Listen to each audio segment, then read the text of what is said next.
meeting họp với lại ông Khanna để mà đòi lại quyền lợi Medicare, Save Life, Hand Off Medicare, tức là chống lại cái xóa bỏ Medicare. Medicare là medical á. Lời ông Khanna ra đông ghê trơn, hết cả chỗ đậu xe luôn. Giờ buổi tối lạnh mà người ta đến đông quá trời luôn, đậu xe đầy nhóc, cái bãi đậu xe đậu lề đường cũng hết sạch chỗ luôn. Đó, đường là chờ ông Khanna. Hình như là ông tới đó.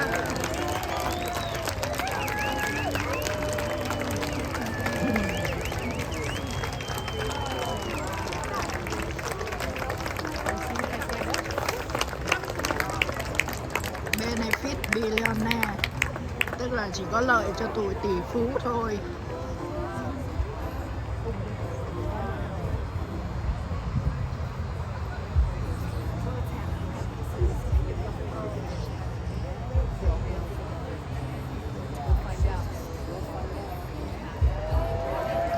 Hình như ông mới đến, người ta đứng hết lên.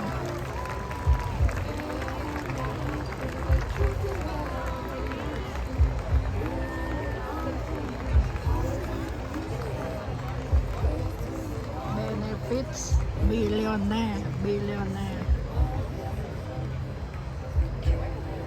Anaheim ready to fight.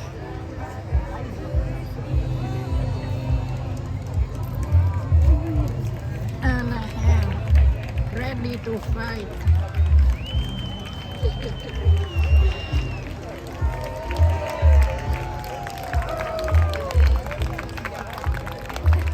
Delete Elon immediately. Young Kim lost in action. Protect our freedom.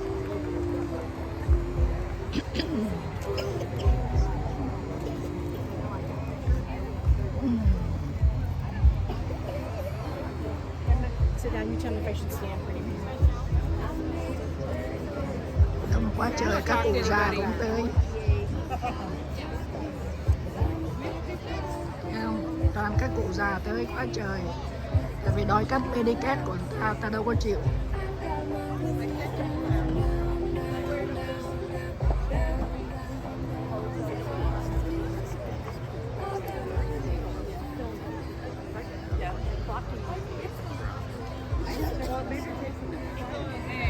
Đám đông này phải mấy ngàn người. We're on. Hi, everyone. Hi. Wow, can you hear me? I can't tell. Okay, it's not pointing at me, so I can't hear myself. But this is beautiful, isn't it? Thank you all for coming out. My name's Elizabeth Cavalieri. I am Ro's political director, and we're so happy that you're here. We kicked off the Benefits Over Billionaires tour this morning in Bakersfield. We just came from Norco, and now we are so happy to be here with you in Anaheim.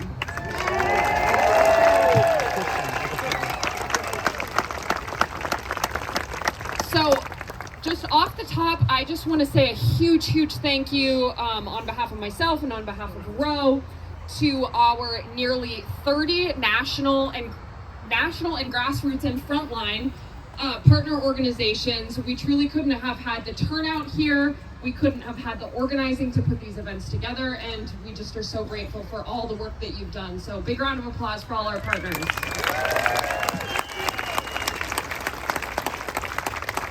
We're gonna go ahead and kick things off shortly here. We're gonna have a couple speakers who are really on the front lines of some of the benefit cuts and attacks that we've seen. But one housekeeping note before we get started. Right here, up in my left and my right, you can see two microphone stands. After our speakers, if you have a question, this is a town hall after all, we invite you to come queue up, form a line, and Ro is going to take questions for as long as he can. And we really appreciate you all being here again. And I'm going to go ahead and introduce our first speaker. We're so happy to be joined by in-home supportive services provider with United Domestic Workers. Do we have United Domestic Workers in the house? There we go. Okay. Everyone, please welcome Joel Hernandez.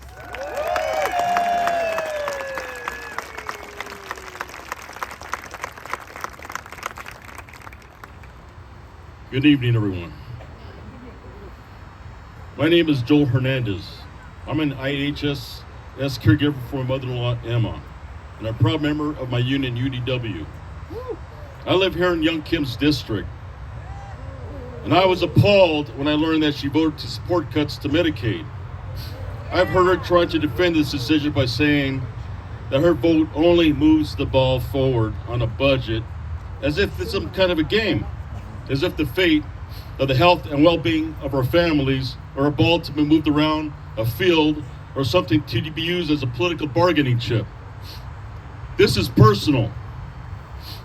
I think that what Young Kim and members of Congress voted to do is morally reprehensible.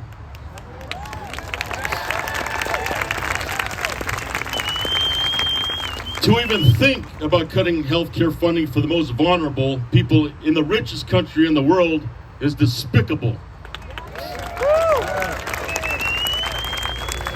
All this is being done to benefit the 1% whose tax breaks are going to be paid for with our health care.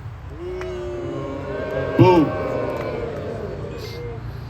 Billionaires don't want to spend a dime on people who aren't creating a profit for them. And that's why Congress wants to cut funding that benefits the poor, sick, the elderly, and those living with a disability.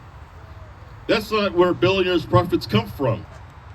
So they see them as waste. We can see that Congress thinks that they are a ball to be moved around the court or numbers on a spreadsheet to be balanced. But we are here tonight, brothers and sisters and friends in Congress. We know differently. There are real people whose lives will be devastated by any cuts to Medicaid. People like Emma. If these cuts go through, she'd be forced into a facility and most likely will be defunded and understaffed by these cuts. And I, like so many family caregivers, will be forced back into the workforce to pay for the care I was already providing. How does that make any sense? Doesn't. There are over 1 million residents in Orange County who depend on Medicaid. 150,000 of them live right here in Young Kim's district. These are seniors, veterans, people with disabilities, and hardworking families who just want to live with dignity. We're going to fight for every single one of them.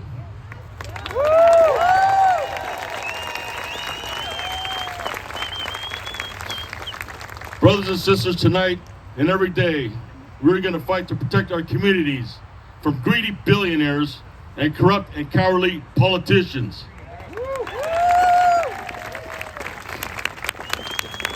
To finish, I have one more question for you all. Where's Young Kim?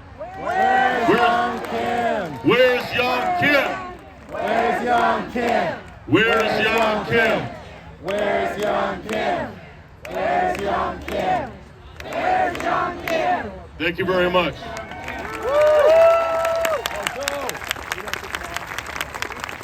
Everyone, give a big round of applause. Okay. Next up, so excited to welcome, with Disability Voices United, everyone please welcome William Del Rosario and his mother, Michelle.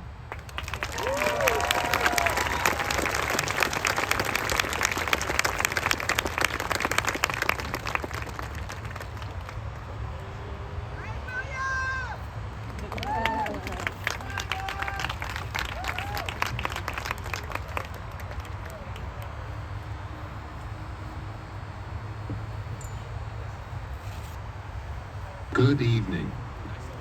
My name is William Del Rosario, and supporting me today is my mom, Michelle. I am a 24-year-old non-speaking adult learner and self-advocate with autism, living in Orange, California. I have autism and apraxia, and I am a multimodal communicator who uses augmentative and alternative communication, AAC, through typing and my iPad. While my learning and communication differences are an important part of who I am, they do not define me. As an adult working toward greater independence, I rely on crucial support systems. I am one of more than 150,000 people in this Congresswoman Kim's congressional district with a developmental disability, and I am here today because I need your help to protect Medicaid and prevent cuts to the services that support us. Let me explain how Medicaid impacts my life. When I was younger, Medicaid waiver programs through the regional center made it possible for me to receive therapeutic services such as applied behavior analysis, which greatly improved my quality of life at home and in the community. I rely on Medi-Cal to stay healthy and manage my complex medical needs, including epilepsy. Without Medi-Cal, I would not be able to afford the medications that have kept me seizure-free for the past 12 years. Currently, I live at home with my parents, who support me in all areas of my life. However, there may come a time when they are no longer able to do so, or when I am ready to move out. As we plan for my future, we are working with the regional center to design a person-centered plan that supports my goals. This includes onboarding and training staff to help me maintain my health, access communication, explore further education, seek employment, and build a meaningful life in the community through supported living. However, this plan is only possible with critical Medicaid waiver programs, such as regional center and in-home supportive services, IHSS, which fund the staff I will need. Without this funding, my quality of life will drastically decline. Instead of thriving as a valued member of our community, I will be left to silently exist. Can we count on your support to prevent cuts to Medicaid?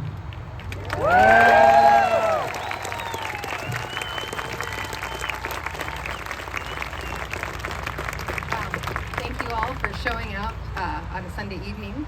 I'm Michelle, as William said. I'm his mother. He went to school right over there in elementary school, so it kind of feels like home.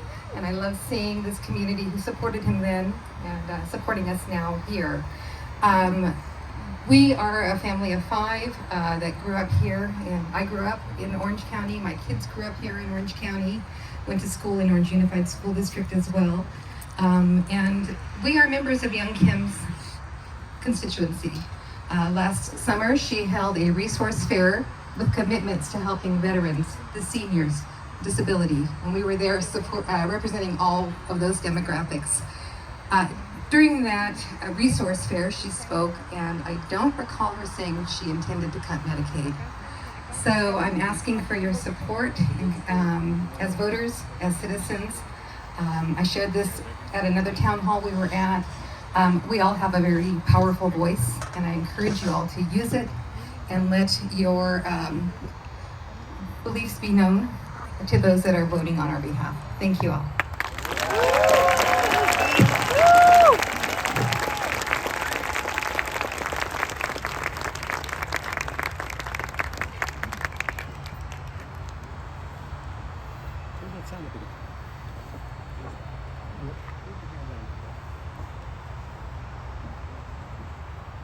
Everyone give it up again for William and Michelle.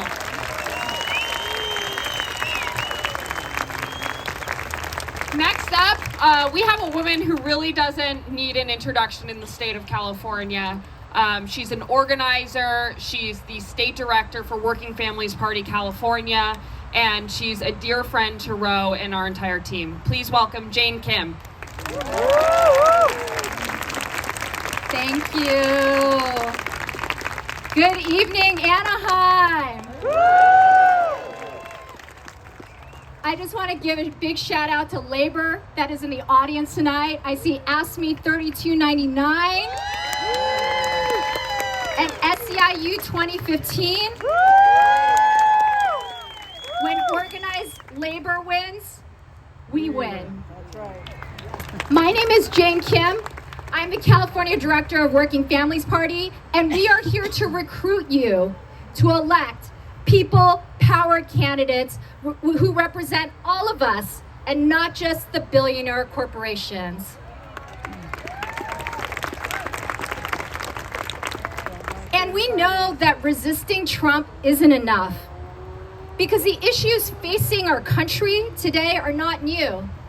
Long before Donald Trump walked into the Oval Office, our immigration system was in shambles. Long before he walked into the office, homelessness was a crisis on our streets, and mass evictions were being disproportionately carried out to the most vulnerable amongst us, our seniors, our single mothers, our immigrants, individuals with disabilities. And before he walked into that office, policies were literally assaulting the bodies of women, people of color, LGBTQ, and poor people every day. And here in California, long before Trump, we spent the last 40 years building 23 state prisons and only 1 UC and 3 CSUs. Determining the future of young Californians for generations. And in 1990, we used to cover 78% of a student's tuition at UC, 81% at CSU. Now it's only 37%. And over the last 40 years, 50% of this nation has seen their wages stagnate, while the top 1%'s income has tripled and the top 0.1% has gone up 20 times. Meanwhile, the cost of everything has gone up: healthcare, transportation, housing, food. And 60% of us here are living paycheck to paycheck. We have a lot of work to do. Even in the super blue state of California, most of our electeds take money from big oil, from big pharma, and realtors. So it's not just about resisting Trump, because it's not just the Republicans. Unfortunately, many of our Democrats have proven to be a partner of the elite and wealthy instead of a counterweight. But we can do better here in California by leading an agenda by the people and for the people. And I really believe here in California, we can pass tuition-free public college. Yeah. We can pass Medicare for all. We could pass a Green New Deal.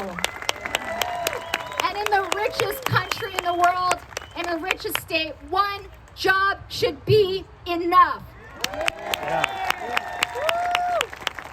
Now, some of the wealthiest amongst us are spending billions of dollars. They're waging a war against our country to discredit government and vilify it.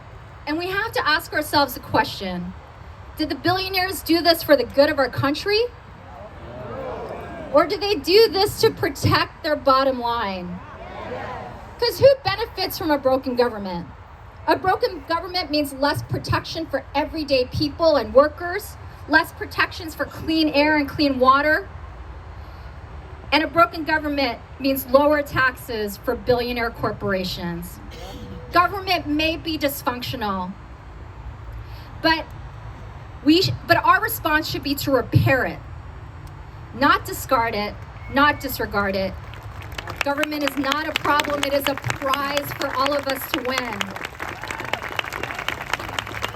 In California, we represent 1 out of every 8 Americans.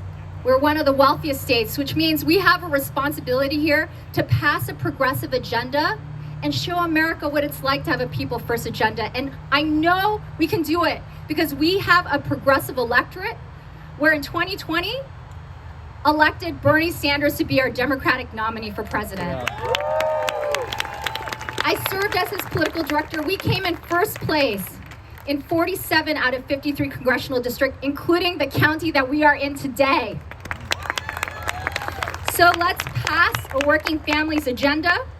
We need more Bernie Sanders and AOC and Congressman Ro Khannas running for school board, for city council, for state legislature. Join Working Families Party. Text us at 30403 to learn more about us. If you want to run for office, if you want to support candidates that will represent us and not just billionaire corporations. Thank you so much for being here tonight. Let's win for all of us. Thank you.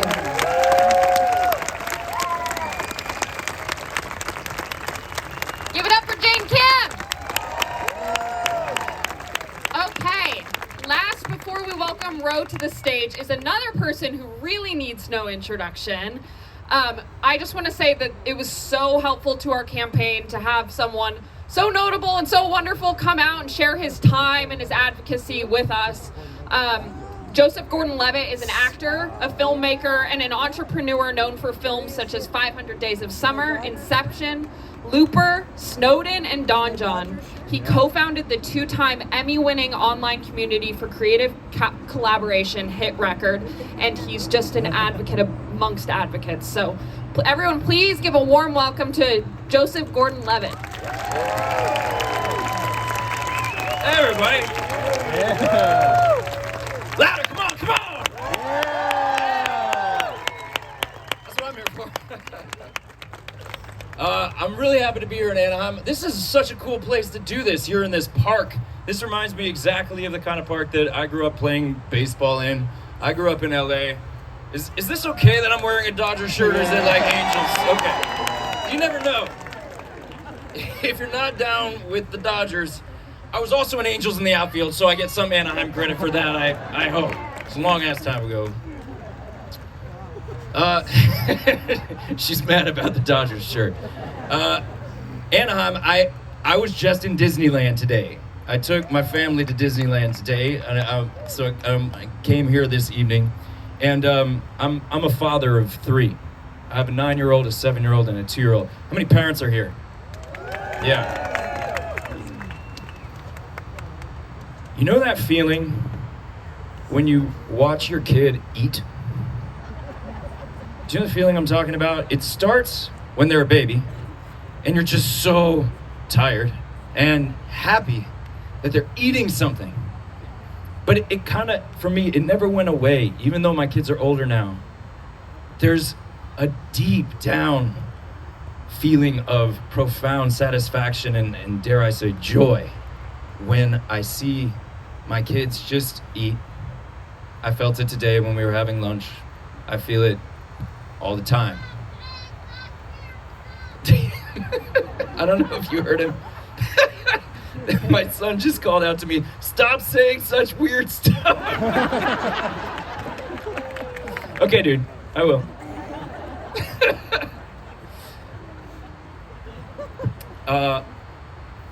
One of the things I like to do when my kids eat is talk about how lucky it is to get to eat. We talk about, especially all over the world, there are so many kids who don't get to eat every day. And how hard would that be if you didn't get to eat every day? I am extremely, extremely lucky.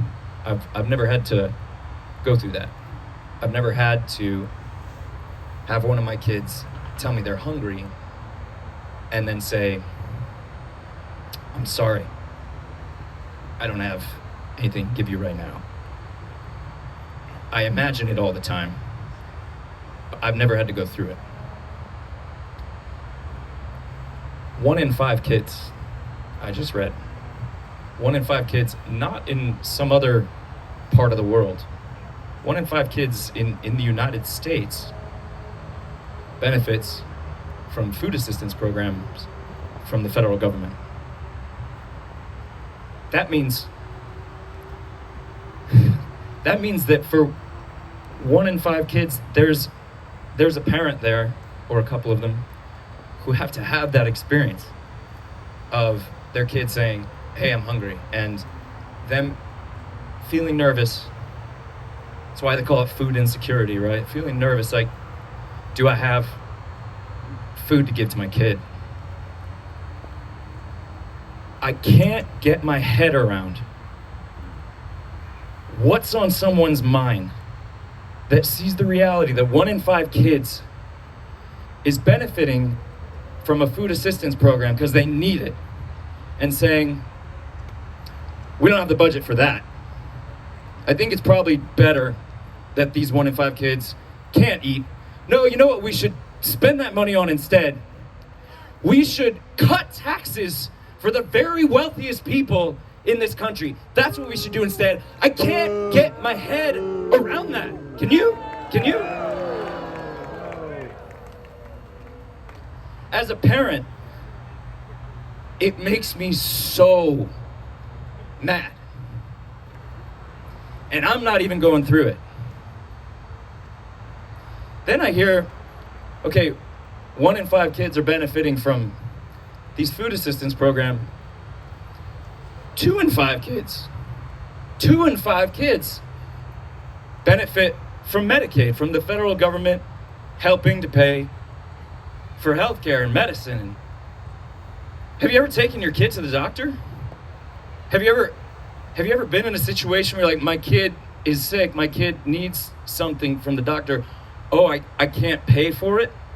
I'm here admitting that I'm privileged and lucky that I haven't had to have that experience.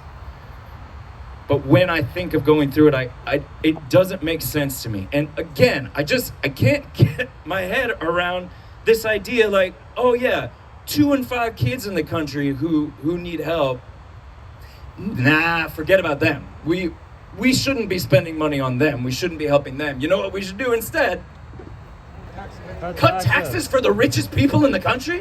Ooh, thank you. I don't get it. So that feeling of anger that I have, and sadness, and the need to feel, I feel I can't just sit and let that happen. I can't be a parent of good conscience and see my kids every day eat, and take my kids to the doctor when they need it, and enjoy those privileges and feel okay about my fellow citizens not having that opportunity. I can't do it, and that's why I'm standing here today. You know, this is the first time, thanks. This is the first time I've ever actually done anything like this. I've never spoken at a political rally before. We have to do something. We have to do something. Who's gonna do that? Who's gonna do that? Thank you. I heard you guys saying we are. So, to do that, it's gonna take all of us. Yeah, there are some great lawmakers here under the Democratic Party. We mentioned Bernie Sanders. I voted for Bernie in the primary in 2016. Yeah. We mentioned AOC, and we mentioned Ro Khanna, who I'm here to introduce you to tonight.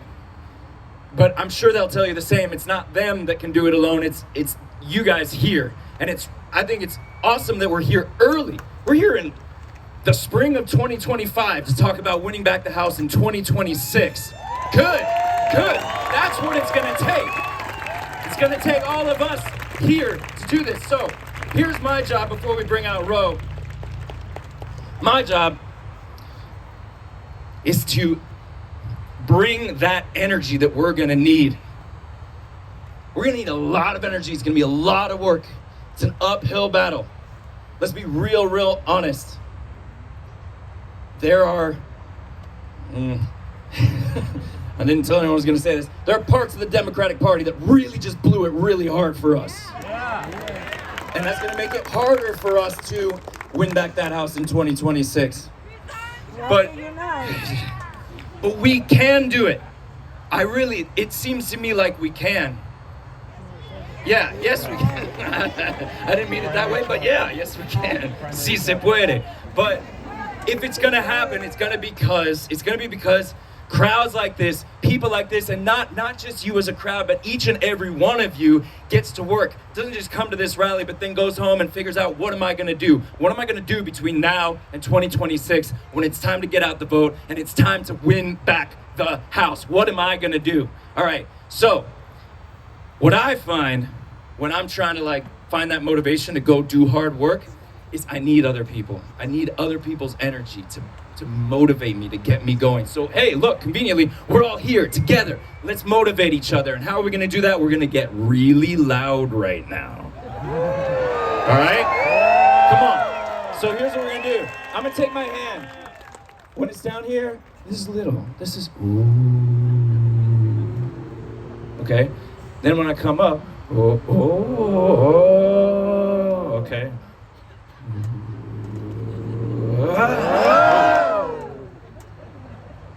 We're gonna get loud. We're gonna motivate each other.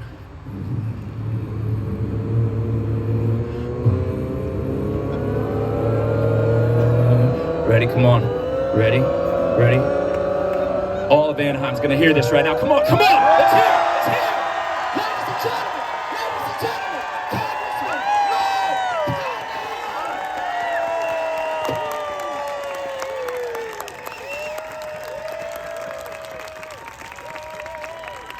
Keep it going, keep it going!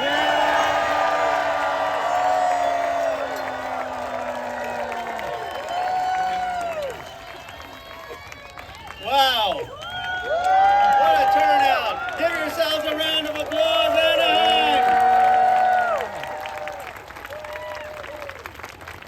Wasn't Joseph Gordon-Levitt a natural, huh? I don't think that's his first rally. That's amazing. Look, he was with his kids. He had a lot of commitments. He said, I want to be in the fight with all of us. Let's give him a round of applause. I'm such an admirer of Jane Kim. She has been fighting for working families in the middle class before it became cool to stand up for working families in the middle class. Thank you, Jane Kim, for your leadership.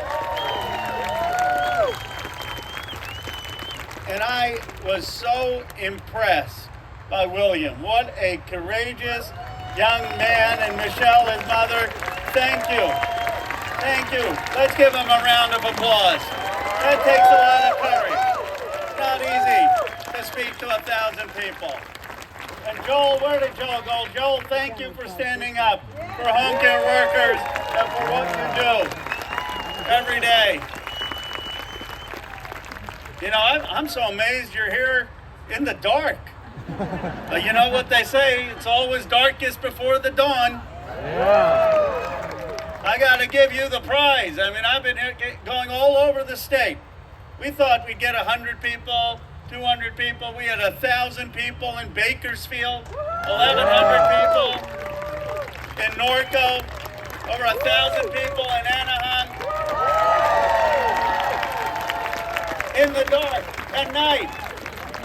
And you know what? I said, why are people coming to just see a congressman at night? It's because you don't get to see your own member of Congress. Yeah! I mean, look, I'm from Silicon Valley and we do a lot of things virtually, but you deserve more than virtual representation. Yeah! You deserve a congressperson, young Kim, who's going to show up. In America, you don't get to hide from people. Leaders don't get to hide from people. We work for you, not the other way around. Yeah. Young Kim, you got 1,000 people in your district who you're not talking to. Have a sense of shame. You got a member of Congress from the north coming up to talk to your constituents. Come out here next weekend and talk to the people you represent. But you know, it's not politics. I want young Kim to change her vote. I don't want these cuts. I mean, it's so cruel. I was talking to some of the disability advocates and folks with disability. And one person, he's getting a PhD. I was so proud of him. And he said to me, just today, just right now, he said, I don't understand it. I don't understand why in America we are giving tax breaks to billionaires and the wealthy people in my district in Silicon Valley and taking away health care from the people who need it most. Yeah. What? I really don't understand it. What faith teaches that? What philosophical principle of our country teaches that. See, I got into politics because of my grandfather. He had spent 4 years in jail in Gandhi's independence movement in the 1940s in India. And Gandhi used to say that a nation's greatness is measured by how we treat those most in need. And that's universal. That's Matthew 25. I say to you, you will be judged by how you treat those who are most in need. That is our teaching. And yet, we have representatives that are voting to cut $880 billion. $880 billion from Medicaid to fund more tax breaks for the richest Americans. Now, what does that mean? It's real people. Someone gave me a hug. She was so emotional because this is health care for seniors who may be in long-term care because Medicare doesn't cover long-term care. This is the ability for people on disabilities to get health care. And they're cutting the education department. I mean, think about that. Think about that. We're producing more wealth than we ever have in this country's history, and yet it's just simple cruelty that we're taking away health care and education from our citizens. So what are we going to do? What are we going to do? We're going to fight. We're going to fight, but we're going to win. And I'll tell you why we're going to win. Someone said, bro, are you still hopeful?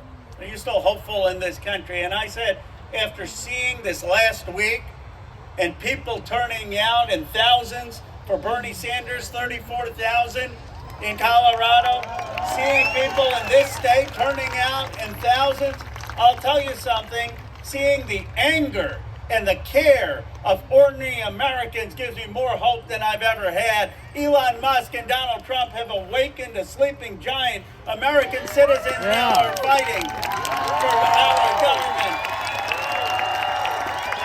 Since Ronald Reagan, since the 1980s, they told us government is the problem. Well, guess what? People now have figured out government isn't the problem. Government is there to protect American citizens. Government is what provides public schools. Government is what provides Social Security. Government is what provides Medicaid. Government is what provides Medicare. Government is what provides the ambulance service and funds our firefighters and our police. I'm sick and tired of billionaires lecturing us about government being the problem. My friends as citizens, it's time we stand up for government and understand that government is there to represent citizens and the people. They don't know what they've awakened in this country. It's not the billionaires who won us the revolution. It's not the multimillionaires or billionaires that won the Civil War and secured the 13th, 14th, 15th Amendment. It's not the millionaires and billionaires who fought and scaled the cliffs of Normandy to win World War II. And it was not the millionaires or billionaires who were beaten on Edmund Pettus Bridge to secure civil rights. It is not the millionaires and billionaires who built America. It is the citizens of this country who built America. And it is the citizens of this country that are going to take America back. My friends, I want to hear tonight from you, because that's the job of a congressperson. I want to hear your stories. I want to hear your questions. And I'm going to try to take your voice back to Washington until you get a new member of Congress. And I know, I'll tell you something. Before we start the question, I'll tell you something. When I started running for Congress, I had 50 people at most showing up. I had to beg people to turn out. With 1,000 people, you can elect anyone to this district. We just need to start organizing from tomorrow, knocking on doors, calling, and taking back this district. With that, why don't folks line up? Because I want to hear from you. I want to hear your questions, your stories, your voices. and we'll try to get to as many questions. I got to fly back on a red eye to DC, but we're going to get as many questions as we possibly can. Thank you, Anaheim. Start off with Robert over here. Thank you, Ro. Thank you. I wrote down a question here I want to ask you. I'm hearing the Trump administration's refusal to respect the decisions of the courts is bringing us to the edge of a constitutional crisis. When they cross that line, what will you do and what do we need to do? Because I'm afraid we can't wait till 2026. I agree. When he consolidates all the power, what's going to happen? Well, first, I am so disappointed by the capitulation of a law firm, Paul Weiss, where they're making $6 million a year as partner per profits, and they couldn't stand up for their own First Amendment and stand up to Donald Trump because they were concerned about their own corporate profits. How about we put principle over profits in this country and start standing up for the Constitution? You know, our Vice President, J.D. Vance, by the way, the most unpopular Vice President in the history of the country.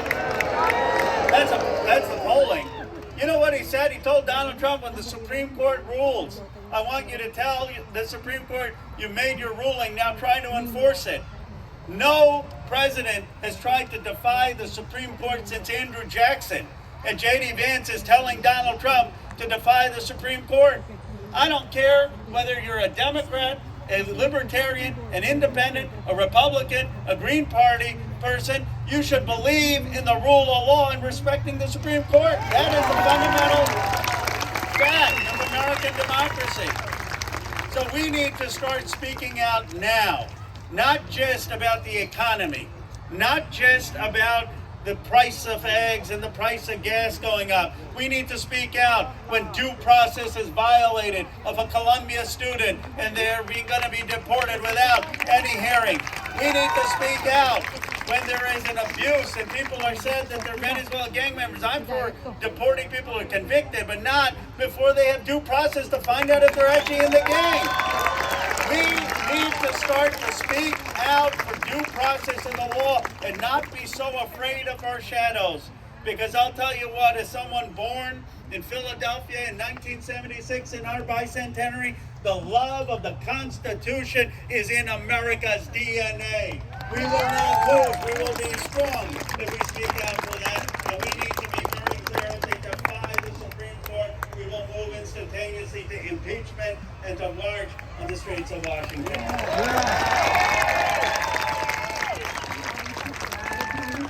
Thank you for coming down here. I really appreciate it. You gave us a voice, and I don't think we would have had it otherwise. And my concern and my question is along the lines of what you were talking about and what the gentleman before asked.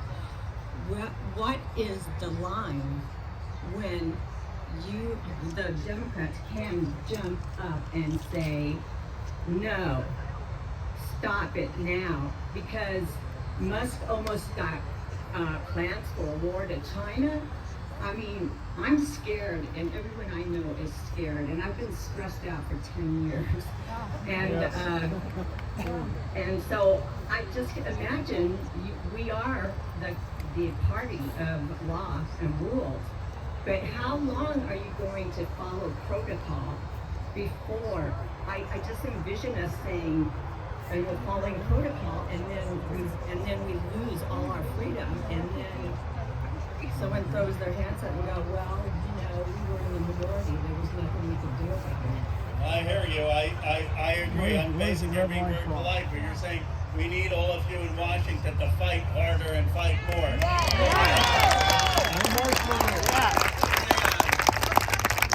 was very, very disappointed. I'm just going to be blunt. And Chuck Schumer. The old guard needs to step aside. Not saying he wasn't a good legislator, but if you don't have the sense of urgency, if you don't have the sense of standing up to Donald Trump and Elon Musk, then you're not doing what you need to do for leadership at this moment. We need to be very, very clear. We need to do more than speeches, more than voting. We need to be organizing, and every member of Congress, senator, I hope, will be out there in communities organizing folks so that we can actually get people to flip their votes. We need to be out in marches. We need to be out in the community. We need to make sure that we're not giving Republicans votes when they need our votes to do their agenda. And we've got to be doing whatever we can in activism, in marches, in non-collaboration to call them out. And here's the good news. The good news is that this week, for the first time, there has been a decline in a lot of Trump's numbers, and a lot of the people are waking up. They are seeing that they voted for Donald Trump because they wanted a secure border and lower prices, not because they wanted it to take away their health care and their education and give tax breaks to the very wealthy. So here's my ask of all of you today of what we can do. One of the things you can all do is find someone. I know you know someone in your life in this community who's a Republican, and text them, email them, tell them what's going on, because we're not getting through with all the information. Tell them the cuts they're making, $880 billion in Medicaid, and the cuts in education. And I, for my part, will tell my colleagues in Washington that we got to fight harder. Thank you. Is there a plan for if it gets to that dire place that it's either lose democracy or take it back? Is there a plan? Is there something you can do? I'm sick of hearing politicians say, we're in the minority, we don't have the Congress, we don't have the Senate. Well, we can. We should have not voted for the continuing resolution so that we could have negotiated for concession. And what we could do with the debt ceiling vote, with it just coming up, and the budget vote, is to convince every Democratic senator and every Democratic House member to vote no and force Donald Trump to the negotiating table to put a stop to this. And that is where we do have leverage. Schumer gave up our leverage. My name is Milena, and I am a teacher locally here. I teach a community college. I teach adults. And my students are English as a second language students, and they are immigrants.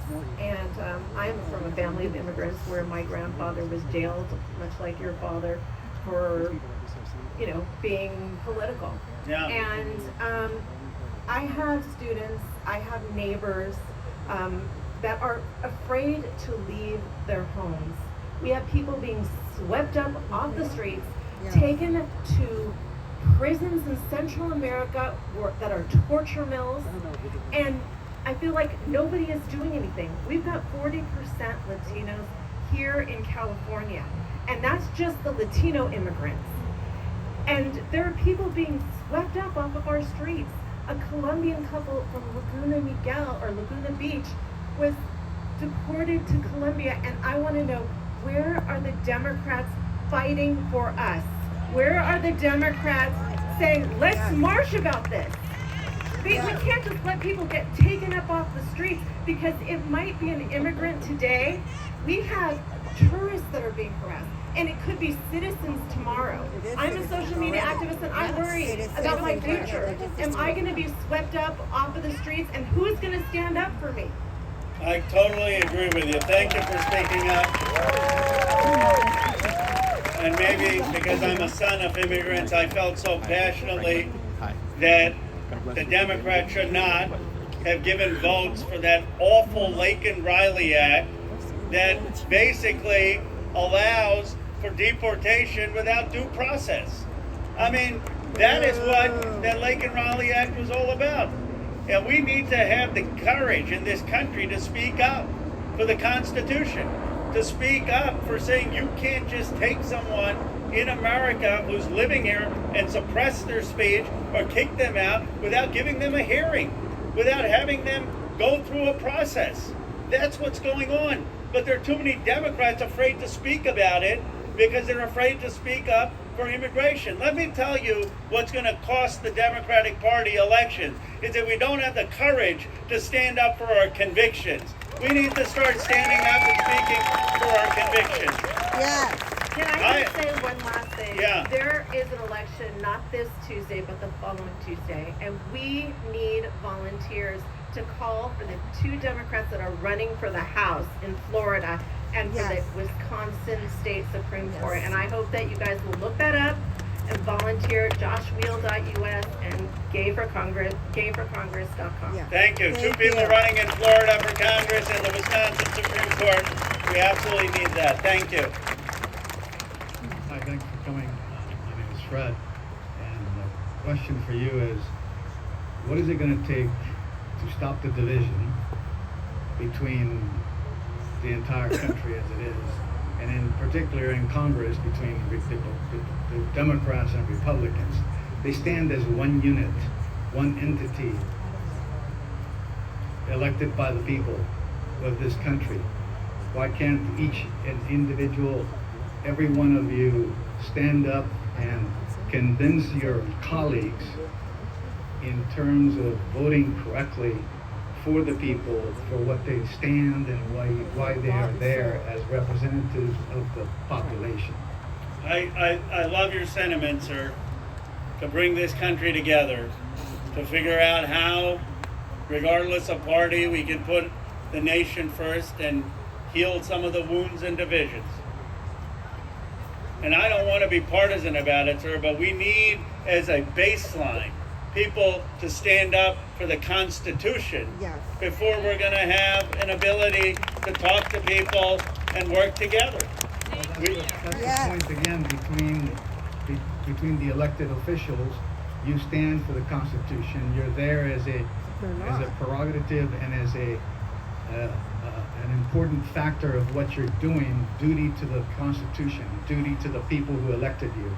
Therefore, us as population can do a lot. In fact, I was thinking, as a country, this is going to take a lot, but it has been seen in other countries of the world where there's been injustice by government and how many people parade and march on.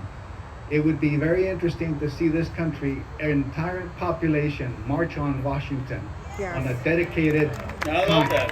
Yeah, no, I love that. Look, we need people to do the basics. I can argue with other Republicans about tax policy, and I'm happy to argue and debate in good faith policies on national security or policies and regulation. But what I can't argue with is if they are willfully blind to Donald Trump and Elon Musk trampling over our Constitution.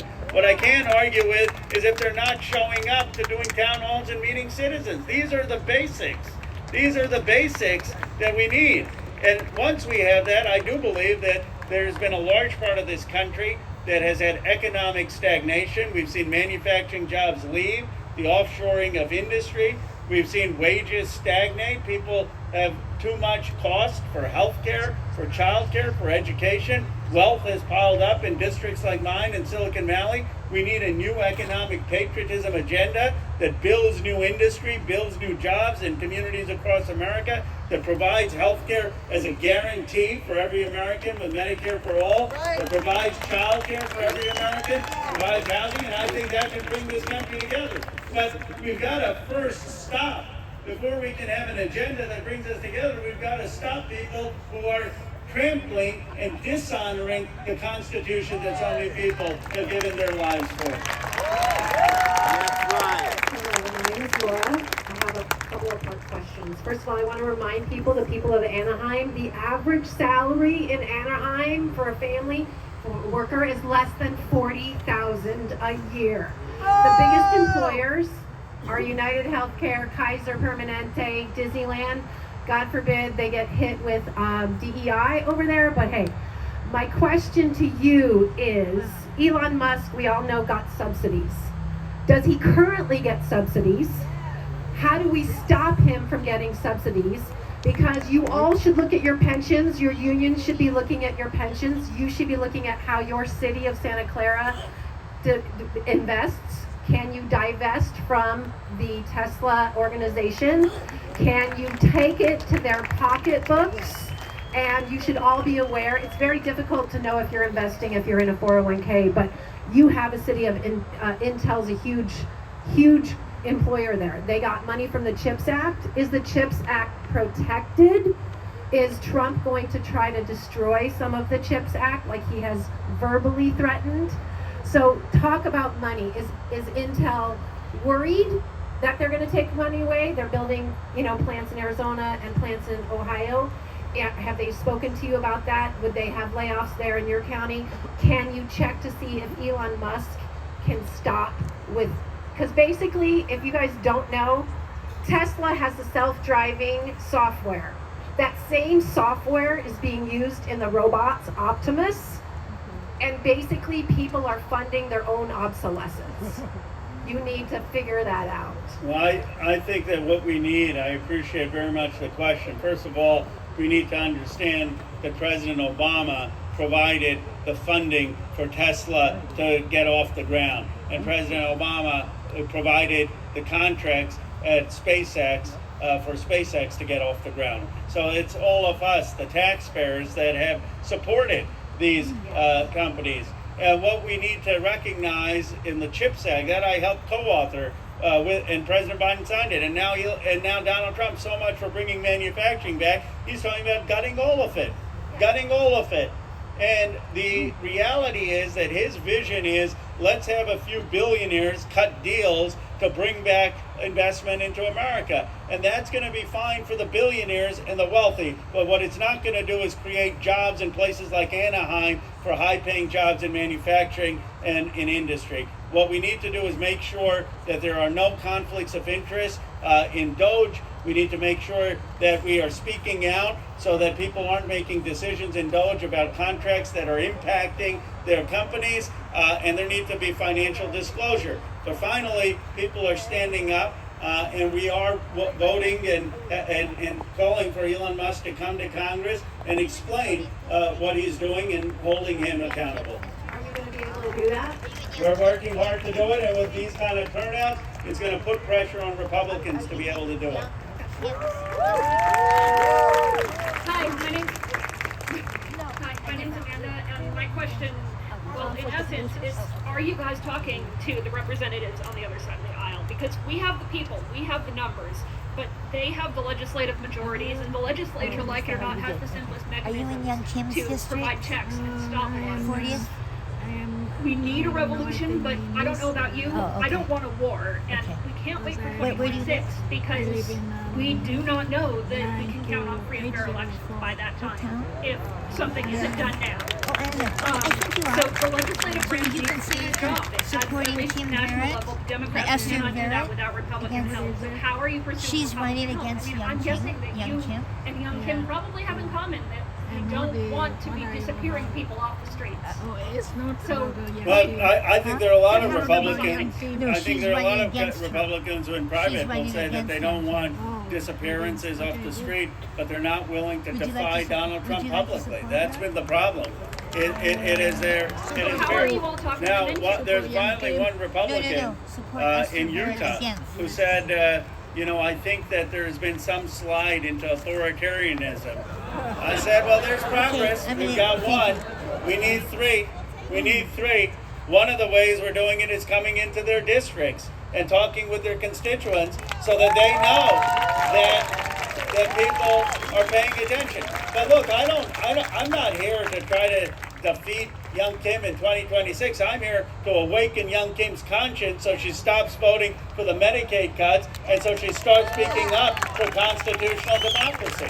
And the way I have an open door with any Republican, whether it's Young Kim or Valdeo, I never use profanity. I'm always civil. My call to them is to stand up as patriots for the basic values of this country. That's why I'm here. I'd meet with her tomorrow if she was willing to say that she's not going to cut these Medicaid funds for so many families, and if she's fundamentally willing to stand up for the Constitution. Many of us are trying, but it's going to take a lot of people in these districts to stand up as well.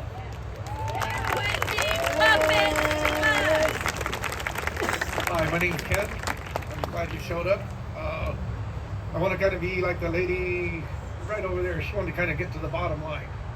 I think if we have a commercial, after the last few days, it was the Commerce Secretary that said if Grandma and the people, they don't mind missing their damn checks. Well, God damn it, I do. I'm sorry. I think you're absolutely right. I think we take a commercial and we gear it towards all there's $70 million on Social Security, correct? Yeah. And I don't know how much that was with the VA. But I think we're talking 100 million people here. Why can't the damn leaders of the party run some commercials geared towards the Republicans, ask if they want the damn cuts to keep coming, and if they want to lose their checks and their Medicare. Right. And have them call the representatives with 800 numbers. We need to go for it now. We're over there waiting for 26. Screw that. Do it now. That's why I'm tired of that. I don't know who the party leaders are, but Schumer screwed up. I totally agree with you. That's why I'm here. Look, Howard Lutnick, the Commerce Secretary, you know, he's a billionaire.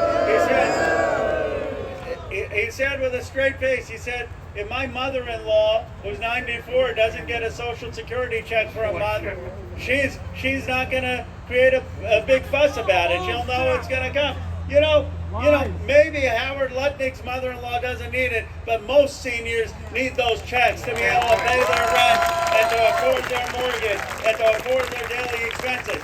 So I agree with you. Let's put that ad up in districts like this and get people to say, do you agree with the cuts on Social Security, the cuts on Medicaid, the cuts on Medicare that the Republicans are about? I will take that How back. about nationwide? There's 100 million people being affected by this. Yeah, and we should do it in these districts where we need Republicans to speak up. In the last part of the commercials, put an 800 number down if they're sick and tired of it to call the damn congressman or something. Love it. We can't go to the fight with a butter knife no more. That doesn't work. Thank you.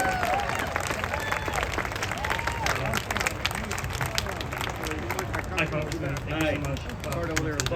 Thank you. My name is Christian Suazo. I am a community college student. I go to Saddleback College, which is in the southern part of this district. I'm actually the Associated Student Government President there, so thank you so much for taking my Wonderful. question. Love to have young people here. Thank you.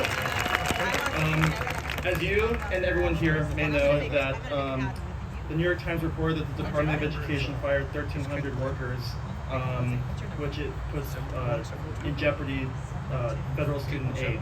At Saddleback College, it's safe to say that we have 3,000 students who rely on Pell Grants and federal student aid, which is roughly 11% of our student population.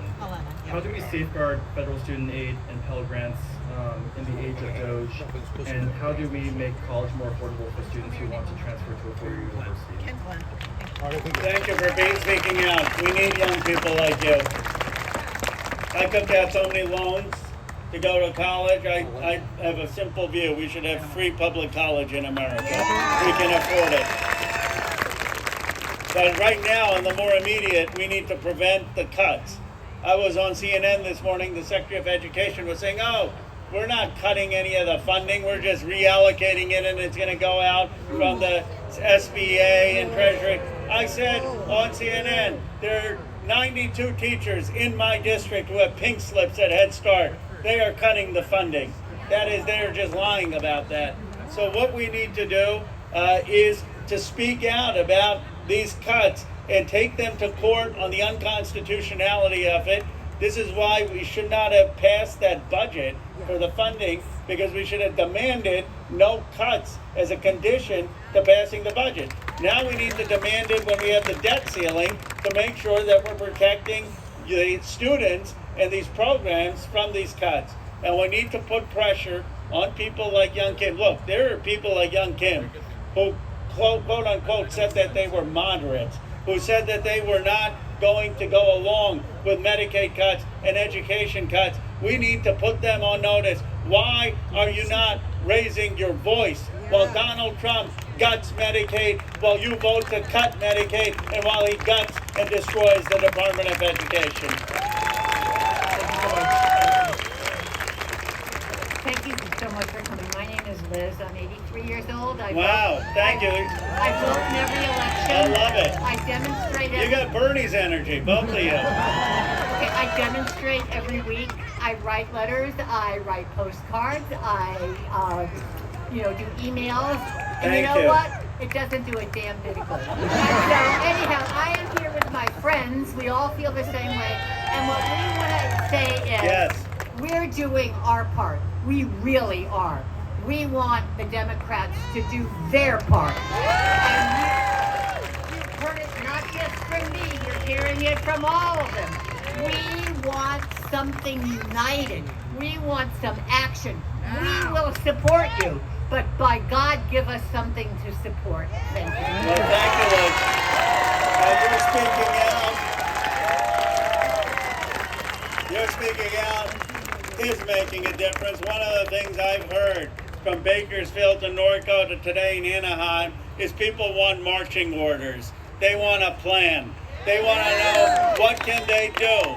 What are we asking them to do? And I'm going to go back and talk to our leaders and talk to the leader at the DNC and say, we need to ask people, just like we ask in an election, to mobilize. We need to say, here is where we're going to put up ads. Here is where we're going to do phone banking. Here is where we're going to need postcards written. Here is where we're going to need organizing. So here is where we're going to have marches so that we have a unified effort where the millions of people are being mobilized to stop what's going on. We don't have a clear plan. We need a clear plan.